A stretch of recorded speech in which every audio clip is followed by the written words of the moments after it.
പക്ഷെ ആരും കാണാതെ അവനവൻ്റെ വീട്ടിൽ. ചിലർ പറയും രാത്രി നിസ്കരിക്കുമ്പോൾ വലിയ വെളിച്ചല്ല ബൾബൊന്നും ഇട്ടേക്കരുത് റൂമിൽ. ബാക്കിയുള്ളൊരു നാട്ടുകാർ കണ്ട ആൾ നീച്ചിട്ടുണ്ട് കേട്ടോ എന്ന് അറിയുമല്ലോ, അത് അറിയിക്കണ്ട, ഇതാരും അറിയണ്ട, നിങ്ങളും പടച്ചവനും മാത്രം അറിഞ്ഞാൽ മതി. നമ്മൾ ഈ പബ്ലിസിറ്റി ചെയ്യാൻ ഒരുപാട് ഉഷാറാണ്. നമ്മൾ ഒന്നും ചെയ്യേണ്ട ആവശ്യമില്ല. എന്താ പബ്ലിസിറ്റി? നമ്മൾ അള്ളാഹുവിന് വേണ്ടി കുറച്ച് ഒളിപ്പിച്ചു വെക്കുക, നമ്മളും റബ്ബും മാത്രം അറിഞ്ഞാൽ മതി. ആ ഒരു ബന്ധം അങ്ങോട്ട് ആയിക്കഴിഞ്ഞാൽ ഇൻഷാ അല്ലാഹ് അതിൻ്റെ മധുരം നിങ്ങൾക്ക് ആസ്വദിക്കാൻ പറ്റും. സ്വല്ലു അലൻ നബിയ്യി മുഹമ്മദിൻ വആലിഹി കാനൂ ഖലീലൻ മിനൽ ലൈലി മാ യഹ്ജഊൻ വബിൽ അസ്ഹാരി ഹും യസ്തഗ്ഫിറൂൻ. നമ്മളെ പ്രത്യക്ഷത്തിൽ മുസ്ലിമീങ്ങളെന്ന് ഭയങ്കര ഉഷാർ. നമുക്ക് പള്ളിയുണ്ട്, നല്ല അന്തസ്സുള്ള പള്ളിയുണ്ട്, നല്ല അന്തസ്സുള്ള മദ്രസ ഉണ്ട്. നമ്മുടെ പരിപാടികളും വാദമൊക്കെ ഉഷാറാ. എത്രയോ ആയിരക്കണക്കിന് ആൾക്കാരൊക്കെയാണ് ഓരോരോ വാദിനൊക്കെ വരല് അല്ലേ. നമ്മുടെ നൗഷാദ് വാക്കവി ഉസ്താദും കബീർ വാക്കവി ഉസ്താദിൻ്റെ ഒക്കെ വാദുകളൊക്കെ എന്തൊരു ഗംഭീരാണ്. മാഷാ അല്ലാഹ്, എത്രയാണ്. അൽഹംദുലില്ലാഹ്. എന്തപ്പോൾ ആ ഒരു ഉണർവിന് മാത്രമുള്ള മാറ്റം നമ്മുടെ സമൂഹത്തിൽ എന്താ കാണുന്നില്ലല്ലോ. അതാണ് എൻ്റെ ബേജാറ്. ആവേശം ഭയങ്കര ഉഷാറായ മാറ്റം കാണുന്നില്ല. നമ്മളെ പഴയ ആൾക്കാർ തന്നെ വാത് കഴിഞ്ഞ് വിരിഞ്ഞു പോയാൽ കഴിഞ്ഞു. പിന്നെ എന്താ ഈ മാറ്റം വരാത്തത്? അത് ഹൃദയത്തിൽ നിന്ന് തുടങ്ങാതെ മാറ്റം വരില്ല. നിങ്ങളും അള്ളാഹു തമ്മിലുള്ള ബന്ധം ക്ലിയർ ചെയ്തോ അവിടെ ക്ലിയർ ആവും.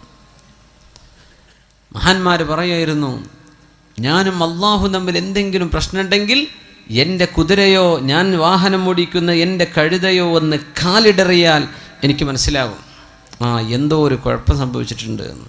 ഞാനും എൻ്റെ റബ്ബും തമ്മിൽ, എൻ്റെ വീട്ടിലെ എൻ്റെ ഭാര്യയുടെ പെരുമാറ്റത്തിൽ ഒരു സ്വരമാറ്റം, എൻ്റെ മക്കളുടെ വാക്കുകളിൽ ഇഷ്ടമില്ലാത്ത വാക്കുകൾ കേൾക്കുമ്പോൾ എനിക്ക് മനസ്സിലാവുന്നുണ്ട് ഞാനും അള്ളാഹും തമ്മിലുള്ള എന്തോ ഒരു പ്രശ്നത്തിൽ ഇടർച്ച സംഭവിച്ചിട്ടുണ്ട്. അങ്ങനെ മനസ്സിലാക്കേണ്ടത്. അത് ക്ലിയർ ചെയ്യാതെ നമുക്ക് നന്നാവാൻ പറ്റൂല. മുജറഹ്സനോൻ സഗിലാനഹി തെരി റഹ്ബരി കാ സവാൽ ഹേ. നമ്മൾ നേർവഴിക്ക് പോയിട്ടുണ്ടോ എന്നതാ പ്രശ്നം. കൊള്ളക്കാര് വന്നതല്ല. തൂ ഇധർ ഉധർ കീ ന ബാത് കർ യെ ബച്ചാ കെ ഖാഫില ക്യൂ ലുട്ടാ. എന്തേ നമുക്ക് നഷ്ടം സംഭവിക്കാൻ കാരണം? നമ്മളും അള്ളാഹു തമ്മിലുള്ള ബന്ധം മനസ്സുകൊണ്ട് നമ്മൾ അള്ളാഹുവിലേക്ക് അടുത്തോ? ഇതാണ് വിഷയം. ഐഷു സുഅദാ, സന്തുഷ്ടരായ ആളുകളുടെ ജീവിതം അങ്ങനെയായിരുന്നു. കാനൂ ഖലീലൻ മിനൽ ലൈലി മാ യഹ്ജഊൻ വബിൽ അസ്ഹാരി ഹും യസ്തഗ്ഫിറൂൻ. രാത്രി കുറച്ചേ അവർ ഉറങ്ങുമായിരുന്നുള്ളൂ. ആ പ്രഭാത നേരത്ത് അവർ അള്ളാഹുവിനോട് ഇസ്തിഗ്ഫാർ ചൊല്ലിക്കൊണ്ടിരിക്കുന്നവരാണവർ. വബിൽ അസ്ഹാർ, അസ്ഹാർ എന്ന് പറഞ്ഞാൽ ഏകദേശം രാത്രി ഒരു 3 മണി കഴിഞ്ഞ് സുബഹി വരെയുള്ള സമയം സഹറിൻ്റെ നേരമാണ്. അപ്പോഴൊക്കെ എഴുന്നേറ്റിരുന്ന് അള്ളാഹു പുറത്തു തരണേ റബ്ബേ, അള്ളാഹു പുറത്തു തരണേ റബ്ബേ, അള്ളാഹുവെ പുറത്തു തരണേ എന്ന് ചിന്തിക്കുന്നവർ. ഇത് നമുക്ക് ചെറിയ കുട്ടികൾക്കും വലിയവർക്കൊക്കെ പറ്റും, എല്ലാവർക്കും പറ്റും. പണ്ടൊക്കെ പഠിക്കുന്ന കുട്ടികൾ മരണത്തെ ഓർത്തുകൂടാന്നൊക്കെ പറയാം ഉസ്താദന്മാർ വേദ പറയുമ്പോൾ. കിതാബിൽ അങ്ങനെ തന്നെ കാണും. ഇന്ന് പഠിക്കുന്ന കുട്ടികൾ നല്ലോ മരണത്തെ ഓർക്കണം എന്നപ്പോൾ പറയേണ്ടത്. കാരണം അവരാണിപ്പോൾ പിഴച്ചു പോകുന്നത്. നല്ല ഓർക്കണം, അള്ളാഹുലേക്ക് മടങ്ങുക. മരിച്ചു പോകേണ്ട ലോകമാണ്. ആത്മാക്കളുടെ ലോകത്ത് തുടങ്ങിയ യാത്രയിലെ ചെറിയൊരു ഭാഗത്താണ് നിൽക്കുന്നത്. ഇനി ഖബറിലുള്ള ജീവിതം ദീർഘമാണ്, മഹ്ശറ ദീർഘമാണ്, അതിൻ്റെ ഇടക്കുള്ള 40 ദീർഘമാണ്, പിന്നെ ആലമുൽ ആഖിറ അനശ്വരമാണ്. ഇവിടെ കുറച്ച് നേരത്തൊരു വെയിറ്റിങ്ങിലേക്ക് നമ്മൾ വന്നിരിക്കുന്നത്. ഇത് ക്ലിയർ ചെയ്യണം. അതിന് മനസ്സ് അള്ളാഹുലേക്ക് കൊടുക്കും. അള്ളാഹു നമ്മെ സഹായിക്കട്ടെ. അതുകൊണ്ട് നമ്മളൊരു നിയ്യത്ത് ചെയ്യുക ഈ സദസ്സിൽ വെച്ചിട്ട്. എന്തേ? നേരത്തെ കിടന്നുറങ്ങണം കേട്ടോ. 2 മണിക്ക് പോയി കിടന്നുറങ്ങിയിട്ട് നിങ്ങൾക്ക് സുബൈ പോലും കിട്ടൂല, ഉറപ്പാ. Early to bed early to rise. നേരത്തെ ഉറങ്ങുക, നേരത്തെ എണീക്കുക. അള്ളാഹു നമുക്ക് ആയുസ് ആരോഗ്യം തരുന്ന കാലത്തോളം നമ്മൾ ഇൻഷാ അള്ളാഹ് ചൊല്ലിയിട്ട് 2 റക്അത്തെങ്കിലും ഞാൻ തഹജ്ജുദ് നിസ്കരിക്കും. പിന്നെ സുബഹിനെ പറ്റി വർത്താനല്ലല്ലോ, സുബഹിക്ക് അള്ളാഹുവിന് പ്രശ്നം വരുന്നില്ല. തഹജ്ജുദിനെ പറ്റി നമ്മൾ പറയുന്നത് 2 റക്അത്ത്. നമ്മുടെ ഈ കാവമ്പടിക്കാർ മുഴുവനും ഈ പരിസര പ്രദേശത്ത് ആരൊക്കെ ഇവിടെ വന്നിട്ടുണ്ടോ നമ്മളൊക്കെയും മരിക്കണവരെ ഞാനത് ചെയ്യും. നമുക്ക് തെറ്റെന്ന് വിട്ടു നിൽക്കണ്ടേ? നമ്മുടെ തെറ്റല്ലാഹു പുറത്തു തരണ്ടേ? നമ്മുടെ ഹൃദയത്തിലേക്ക് ഓരോരോ ചിന്തകൾ വരികയാണ്. ചെറുപ്പക്കാരൊക്കെ നന്നായി ജീവിക്കാൻ നടക്കുന്ന ചെറുപ്പക്കാരെ ചില പെൺകുട്ടികളെ വഴിപ്പിക്കുന്നത്, അച്ചടക്കത്തിൽ ഇസ്ലാമിൻ്റെ വേഷം വിട്ട് നടക്കുന്ന പെൺകുട്ടികളെ ചില ചെറുക്കന്മാരെ ഒന്ന് വഴിപ്പിക്കുന്നത്. ഇതിന്നൊക്കെ രക്ഷ വേണ്ടേ? അള്ളാഹിൻ്റെ അടുത്ത് രക്ഷപ്പെടണ്ടേ? തിന്മയിൽ നിന്ന് രക്ഷപ്പെടണം. ശരീരത്തിൽ മാരക രോഗം വരാതിരിക്കാൻ എന്തൊക്കെയാണ് പറഞ്ഞത് റസൂലുള്ളാഹി തങ്ങൾ സ്വല്ലല്ലാഹു അലൈഹി വസല്ലം? സ്വാലിഹീങ്ങളുടെ മാർഗമാണത്. പിന്നെ ഖുർബത്തുൻ ഇലല്ലാഹ്, അള്ളാഹുലേക്ക് അടുക്കാനുള്ള വഴിയാണ്. പിന്നെ പറഞ്ഞത് എന്താണ്? അള്ളാഹുവിൻ്റെ ഭാഗത്ത് നിന്ന് സഹായം കിട്ടും തിന്മയിലേക്ക് പോകാതിരിക്കാൻ. തിന്മകൾ അള്ളാഹു പുറത്തു തരും. ശരീരത്തിന് അള്ളാഹു രോഗം വരാതെ കാത്തു സൂക്ഷിക്കും. 2 റക്അത്തെങ്കിലും മിനിമം. അള്ളാഹു അനുവദിച്ചാൽ, അള്ളാഹു തൗഫീക്ക് തരികയാണെങ്കിൽ നമ്മളൊരു തീരുമാനം എടുക്കുക. ചിലപ്പോൾ ഉറങ്ങിപ്പോയി എന്ന് വരും, അതിനെ സംബന്ധിച്ചല്ല പറഞ്ഞത്. പക്ഷേ നമ്മൾ പരമാവധി പരിശ്രമിക്കും. അത് ചെയ്യുന്ന ആളുകൾ നിലനിർത്തി കൊണ്ടുപോകാൻ നീയത്ത്. ഇതൊക്കെ നിസ്കരിക്കുന്ന ആൾക്കാർ ഇവിടെ ഉണ്ട്, സദസ്സിലുണ്ടാവും. അവരുടെ മുഖത്ത് വെളിച്ചം കാണും, ദുആ ഉണ്ട്. ഇബ്നു അബ്ബാസ് റളിയല്ലാഹു അൻഹു പറയും, രാത്രിയുടെ ഇരുട്ടിൽ നിസ്കരിച്ചാൽ അത് പകലിൻ്റെ വെളിച്ചത്തിൽ മുഖത്തിന് ദുആ ആണ്, പ്രകാശമാണ്. അള്ളാഹു നമ്മെ സഹായിക്കട്ടെ. അതുകൊണ്ട് ഇനി ഞാൻ പരിശ്രമിക്കുമെന്ന് എല്ലാവരും ഒരു ഇൻഷാ അല്ലാഹ് പറഞ്ഞാട്ടെ. ഓർക്കെ, ഇൻഷാ അല്ലാഹ്. അള്ളാഹുവിനെ മുൻനിർത്തിയിട്ട് നമ്മൾ ചെയ്യാണ്. ഇതാണ് നിങ്ങളോട് പറയണം. നിങ്ങളാരും 10 രൂപ തരണം എന്നല്ലപ്പോഴും ഇൻഷാ അല്ലാഹ്ൻ്റെ അർത്ഥം. നിങ്ങളാരും സംഭാവന തരണം എന്നല്ല. ഇപ്പം നിങ്ങൾ നിങ്ങളുടെ ജീവിതത്തിൽ ആരോട് പറയും ചെയ്യരുത്. നിങ്ങളും അള്ളാഹും മാത്രം അറിഞ്ഞാൽ മതി. ഒരാളെയും ഞാൻ ഇന്നലെ നിസ്കരിച്ചിട്ടോ തഹജ്ജുദ് ഒന്നും പറയാൻ നിൽക്കല്ലേ. അതൊന്നും പറയാൻ പാടില്ല. ചില സ്വകാര്യത വേണം, ആരോടും മിണ്ടരുത്. ഇത് നിങ്ങളും പടച്ചോനും മാത്രം അറിഞ്ഞാൽ മതി. ഒരു ആബിദായ മനുഷ്യൻ്റെ ചരിത്രം പറഞ്ഞിട്ടുണ്ട്. 40 വർഷം അവർ സുന്നത്ത് നോമ്പ് എടുത്തിട്ടുണ്ട്. 40 വർഷം സുന്നത്ത് നോമ്പ്. റമളാനല്ലേ, സുന്നത്ത് നോമ്പ്. ഒരു ദിവസം നോമ്പെടുക്കും, പിറ്റേന്ന് എടുക്കൂല, പിറ്റേന്ന് എടുക്കൂല. അത് സ്വയാമി ദാവൂദ് നബി അലൈഹിസ്സലാം അങ്ങനെയാ നോമ്പ് നോറ്റിരുന്നത്. വീട്ടുകാരറിഞ്ഞിട്ടില്ല എന്നാ. അത് അത്ഭുതം. കച്ചവടക്കാരനായിരുന്നു. വീട്ടിൽ നിന്ന് ഭക്ഷണം വാങ്ങിച്ചിട്ട് വരും. നോമ്പുള്ള അന്നത്തെ ദിവസം ഉച്ചഭക്ഷണം ആർക്കെങ്കിലും സംഭാവന ചെയ്യും. പിന്നെ മഗ്‌രിബായ കട പൂട്ടും, വീട്ടിലേക്ക് ചെന്ന് ഭക്ഷണം കഴിക്കും. നോമ്പ് തുറയാണ്. അതിന് മുമ്പ് ചെറുതായിട്ട് നോമ്പ് തുറക്കും. സുബ്ഹാനല്ലാഹ്. നോമ്പില്ലാത്തെന്നാ ഭക്ഷണം. വീട്ടുകാർ വിചാരിച്ചു എന്നും കൊണ്ടുപോകുന്നുണ്ടല്ലോ ടിഫിൻ, ഭക്ഷണം കഴിക്കുന്നുണ്ട്. എവിടെ? 40 വർഷമായിട്ട് അവർക്ക് സുന്നത്ത് നോമ്പായിരുന്നു. ആരും അറിഞ്ഞിട്ടില്ല. മരിച്ചതിന് ശേഷം അറിയണത്. സുബ്ഹാനല്ലാഹ്. സ്വകാര്യമാക്കാൻ പറ്റണം, വിളിച്ചു പറയല്ലേ. നമ്മളും അള്ളാഹുവിലേക്ക് മനസ്സ് കൊടുക്കും. റബ്ബിലേക്ക് അടുത്തിട്ടുണ്ടോ എന്ന് ആലോചിക്കും. كانوا قليلا من الليل ما يهجعون وبالأسحار هم يستغفرون. സത്യവിശ്വാസികൾ സന്തുഷ്ടരായി കഴിഞ്ഞവർ, ആഖിറത്തിലേക്ക് സന്തോഷത്തോടുകൂടെ കടന്നുപോയവർ ഇങ്ങനെയായിരുന്നു. രാത്രി കുറച്ചേ ഉറങ്ങിയിട്ടുള്ളൂ.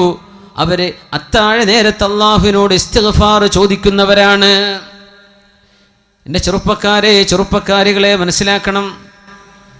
ഒരു പെൺകുട്ടി മൊബൈൽ ചോദിച്ചോലോ, ഉമ്മ നിങ്ങൾ മൊബൈൽ തരി. എന്തിനാണെന്നറിയോ?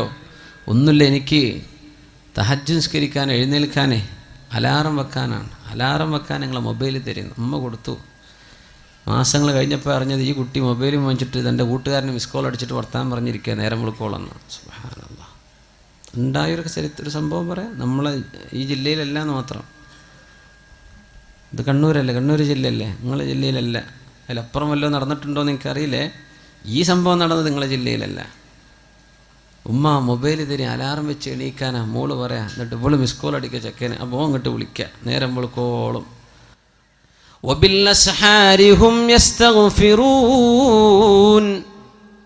നേരം പുലരുന്ന സമയത്ത് പടച്ചവനെ പുറത്തു തരണേ, അള്ളാഹുവെ പുറത്തു തരണേ, പടച്ചവനെ മാപ്പാക്കി തരണേ എന്ന് ചോദിക്കേണ്ടവരാണ് വിശ്വാസികൾ. അതാ ചോദിക്കേണ്ടത്. അള്ളാഹുവിനോട് പൊറുക്കലിന് ചോദിക്കുന്നവർ.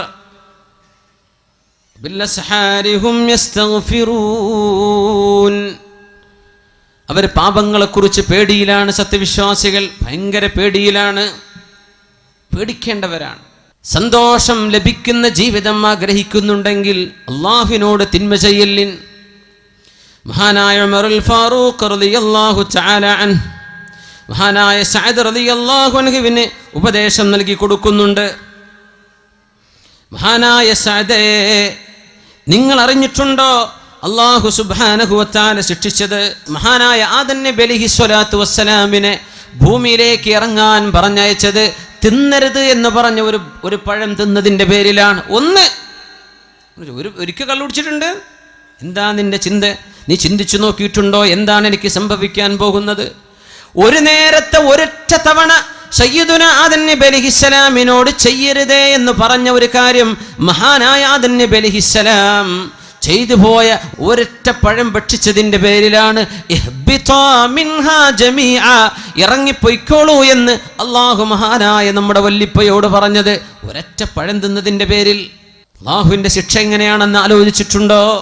എൻ്റെ ആദമിന് അലൈഹിസ്സലാമിന് സുജൂദ് ചെയ്യണം എന്ന് പറഞ്ഞിട്ട് ഒരൊറ്റ സുജൂദ് ചെയ്യാൻ ഇബ്ലീസ് വിസമ്മതിച്ചപ്പോഴാണ് اخرج منها فإنك رجيم فإن لك ألا تتكبر فيها. ഇവിടെ നിന്റെ അഹങ്കാരം പറ്റില്ല ഇബ്ലീസ്, ഇറങ്ങിപ്പോയിക്കോ ഇവിടെ നിന്ന്. അള്ളാഹു സ്വർഗലോകത്ത് നിന്ന് അട്ടിപ്പായിപ്പിച്ചത് ഒരു സുജൂദ് ചെയ്യാൻ മടിച്ചതിന്റെ പേരിലാ. നിസ്കാരം ഖളാക്കുന്ന ചെറുപ്പക്കാര, ഒരു നിസ്കാരത്തിലെ എത്ര സുജൂദാണ് നമ്മൾ ചെയ്യാതെ പോകുന്നത്? ആലോചിക്കണം. നിസ്കാരം ഖളാക്കുന്ന ചെറുപ്പക്കാര, നിന്റെ നിസ്കാരത്തിന്റെ ഗൗരവം നീ ആലോചിച്ചിട്ടുണ്ടോ? ഒരൊറ്റ സുജൂദ് ചെയ്യാത്ത ഇബ്ലീസിനെ അല്ലാഹു അട്ടിയോടിച്ചിട്ടുണ്ട്. അല്ലാഹുവിന്റെ ശിക്ഷ ഭയങ്കരമാണ് സഅദേ എന്ന് മഹാനായ സഅദ് റളിയല്ലാഹു അൻഹു ഗവർണറായിരിക്കെ അമീറുൽ മുഅ്മിനീൻ എഴുതി കൊടുക്കുന്നു ഉമറുൽ ഫാറൂഖ് റളിയല്ലാഹു അൻഹു. അങ്ങനെ പേടിച്ചപ്പോഴാണ് മഹാനായ മാഇസ് ഇബ്നു മാലിക് റളിയല്ലാഹു തആല അൻഹു ഓടി വന്നത് അല്ലാഹുവിന്റെ റസൂലിന്റെ മുമ്പിലേക്ക്. അവർ മദീനത്ത് നിന്ന് കല്യാണം കഴിച്ചൊരു സ്വഹാബിയാണ്. ഒരു പെണ്ണുമായി സ്നേഹത്തിലായിരുന്നു, അടുപ്പത്തിലായിരുന്നു. ഇതൊക്കെ ദുനിയാവ് ഖിയാമത്ത് നാൾ വരെ വരാൻ പോകുന്ന കഥകൾ ഇതാണ്. അതിൻ്റെയൊക്കെ സാമ്പിളുകൾ അല്ലാഹു തആല അന്ന് തന്നെ കാണിച്ചെന്ന്. ഇതൊക്കെ ഈ ലവ് സ്റ്റോറിയൊക്കെ ഇനിയും നടക്കും ലോകത്ത്. എന്ത് നമ്മൾ ചെയ്യണം? ഒരു മുസ്ലിം എന്ത് ചെയ്യണം? ഒരു മുസ്ലിം എന്ത് ചെയ്യണം? അല്ലാഹുവിന്റെ റസൂലിനോട് വന്ന് പറഞ്ഞു, യാ റസൂലല്ലാഹ്, അല്ലാഹുവിന്റെ റസൂലേ, ഇന്നൽ അബ്അദ ഖദ് സനാ യാ റസൂലല്ലാഹ്. ആരാരുമില്ലാത്തൊരു നേരത്തെ തക്കം പാർത്ത് ഈ തന്നോട് ചങ്ങാത്തം കാണിച്ച പെണ്ണിന്റെ കൂടെ ഒരുമിച്ച് കിടന്ന് സിന ചെയ്ത് വ്യഭിചരിച്ച ആ ഒരു സാഹചര്യത്തിൽ ഓടി വന്നിട്ട് പറഞ്ഞു, പിശാച് പലതും മോഹിപ്പിക്കും. പിശാച് പറയും കുഴപ്പമില്ലല്ലോ, പിശാച് പറയും ആരും അറിയില്ലല്ലോ, പിശാച് പറയും ഇത് ഒരിക്കലാണല്ലോ, പിശാച് പറയും തിരക്കേടില്ലല്ലോ. തിന്മകൾ ഇങ്ങനെ മനോഹരമാക്കി തന്ന് അത് ചെയ്തു കഴിഞ്ഞാൽ പിശാച് വിട്ടുനിൽക്കും, എന്നെ കുറ്റം പറയല്ലേ എന്ന്. ഇതാണ് തിന്മയുടെ വിഷയം. ഇത് തന്നെ സംഭവിച്ചു മാഇസ് ഇബ്നു മാലിക് റളിയല്ലാഹു അൻഹുവിന് സംഭവിച്ചു പോയി. തിന്മ സംഭവിച്ചു പോയി. എന്താ മുഅ്മിനെ? ഒരു ചെറുപ്പക്കാരൻ്റെ അനുഭവം പറഞ്ഞു. അള്ളാഹു അദ്ദേഹത്തിന് പുറത്തു കൊടുക്കുമാറാകട്ടെ. അദ്ദേഹം തൗബ ചെയ്ത് മടങ്ങി ദ്വാരക്കാനൊക്കെ പറഞ്ഞിട്ടുണ്ട്. ഒരു പെണ്ണിൻ്റെ മുഖത്ത് കണ്ണുയർത്തി നോക്കാത്ത ചെറുപ്പക്കാരൻ. അത് നിങ്ങളെ ജില്ലക്കാരനാണ്. പക്ഷെ ആളെ പേരൊന്നും ഞാൻ പറയില്ല, നിങ്ങൾ ചോദിച്ചാലും പറഞ്ഞു തരില്ല, അത് കോൺഫിഡൻഷ്യലാണ്. അങ്ങനെ നടന്നൊരു ചെറുപ്പക്കാരൻ വ്യഭിചരിച്ചു. ഇവിടെ അല്ല, ഗൾഫിൽ വ്യഭിചാരം സംഭവിച്ചു. ഞാൻ അന്തം വിട്ടുപോയി റബ്ബേ. ഇങ്ങനെ അതും എപ്പോഴും ദിക്റും സ്വലാത്തും ചൊല്ലി നടക്കുന്ന ചെറുപ്പക്കാരൻ, വളരെ സ്വാലിഹിങ്ങളുടെ കൂടെ വലിയ വലിയ അറിയപ്പെടുന്ന ഉസ്താദന്മാരുടെ കൂടെ ഒക്കെ പരിചയമുള്ള ആൾ. മനുഷ്യൻ്റെ കഥ ഇത്രയേ ഉള്ളൂ. നമ്മൾ സ്വലാത്തും ദിക്റൊക്കെ ഉണ്ടല്ലോ എന്ന് വിചാരിച്ച് നടക്കല്ലേ, നമ്മളൊക്കെ പിശാച് തട്ടിക്കൊണ്ടുപോകും. ചില നേരത്ത് ബുദ്ധിയൊക്കെ പോകും. എത്ര അച്ചടക്കമുള്ള മക്കളാണ് മദ്രസയിൽ 8ഉം 10ഉം കൊല്ലം പഠിച്ച പെൺകുട്ടികളാണ് കണ്ടവൻ്റെ കൂടെ ഇറങ്ങിപ്പോകുന്നത്. ആലോചിക്കണം, പഠിക്കാത്തതുകൊണ്ടാണോ? ഉമ്മയും വാപ്പിയും നല്ല മനുഷ്യന്മാർ ഇറങ്ങിപ്പോണില്ലേ? ചാടിച്ചു കൊണ്ടുപോകുന്ന ചെറുക്കന്മാരില്ലേ? ഇവരൊക്കെ പഠിക്കാത്തതുകൊണ്ടാണോ? അല്ല, ഒരു നേരത്തെ പിശാച് ചിന്തിപ്പിക്കുകയാണ്. അള്ളാഹിനോട് കാവൽ കിട്ടണമെങ്കിൽ തഹജ്ജുദ് നിസ്കരിച്ചോളി. അള്ളാഹു കാവൽ തരട്ടെ, അള്ളാഹു കാവൽ തരട്ടെ. ഇങ്ങനൊരു പെണ്ണിൻ്റെ മുഖത്ത് കണ്ണുയർത്തി നോക്കാത്തൊരു ചെറുപ്പക്കാരൻ ഒരു പെണ്ണുമായി വ്യഭിചരിച്ചു എന്ന് കേട്ടവൻ ഞാൻ അത്ഭുതപ്പെട്ടു. യാ റബ്ബേ, ഇങ്ങനെ സംഭവിക്കോ? ഇങ്ങനെ സംഭവിക്കോ? കള്ളു കുടിച്ച് നടക്കുന്ന ആളെ പറ്റിയാണെങ്കിൽ നമുക്ക് ഓക്കെ, ഒരു ബുദ്ധിയില്ലാത്ത മനുഷ്യനാണ്. ആ ചെറുപ്പക്കാരൻ ഭയങ്കര വിഷമത്തിലാണ്. അള്ളാഹു പുറത്തു കൊടുക്കട്ടെ, അള്ളാഹു പുറത്തു കൊടുക്കട്ടെ. അള്ളാഹു ഓർക്കും, നമ്മളെല്ലാവർക്കും അള്ളാഹു പുറത്തു തരട്ടെ. മനുഷ്യന്മാരറിഞ്ഞു കേൾക്കുമ്പോൾ നമ്മൾ ബേജാറാണ്. ഇത് ആരും അറിഞ്ഞാൽ അദ്ദേഹം പഠിച്ചോൻ തമ്മിലുള്ള വിഷയമാണ്. പക്ഷെ അദ്ദേഹത്തിൻ്റെ മസാല ചോദിക്കാൻ വേണ്ടി വിളിച്ചു, ഞാൻ പറഞ്ഞു കൊടുത്തു.